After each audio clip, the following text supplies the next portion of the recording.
एकीकडे नाशिकचा महायुतीचा उमेदवार ठरत नसताना दुसरीकडे शांतिगिरी महाराजांच्या प्रचाराचा जोरदार धडाका सुरू आहे।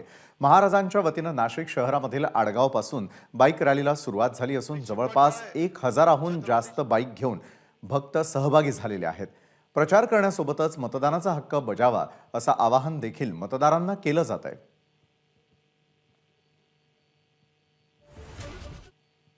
तर महाराजांच्या प्रचारासाठी कशा प्रकारे तयारी करण्यात आलेली आहे ते आपण यावेळी पाहतोय।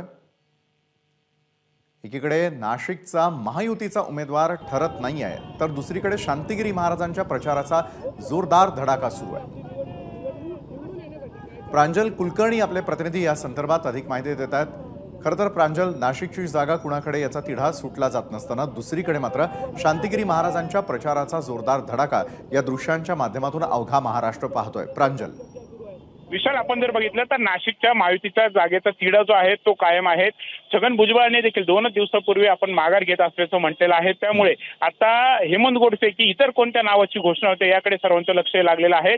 आणि दुसरीकडे आपण जर बघितलं तर ठाकरे गटाचा देखील उमेदवार आहेत राजा वाजे यांचा देखील प्रचार जोरदार सुरू आहे। तर स्वामी शांतिगिरी महाराज यांच्या देखील प्रचाराचा जोरदार धडाका सुरू आहे।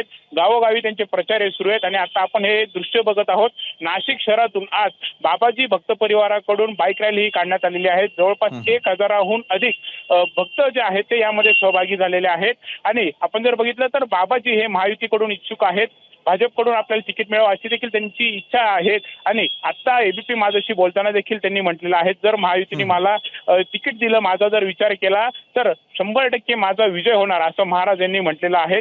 त्यामुळे एकंदरीतच आता आपण बघत आहोत की नाशिकच्या जागेवरती आता नक्की उमेदवारी कोणाला मिळते की पुन्हा एकदा शांतिगिरी महाराज यांचा विचार केला जातो हे पाहणं महत्त्वाचं ठरणार आहे। आपल्याला माहिती आहे शांतिगिरी महाराजांचा मोठा मतदार आहेत आणि फक्त नाशिकमध्येच नाही तर जवळपास 6 ते 7 जिल्ह्यांमध्ये देखील बाबाजींचा मोठा भक्त परिवार आहे। त्यामुळे एकंदरीतच आता बाबाजींच्या पुढच्या भूमिकेकडे सर्वांचं लक्ष लागलेलं आहे। नक्कीच धन्यवाद आपण दिलेल्या सविस्तर माहितीसाठी।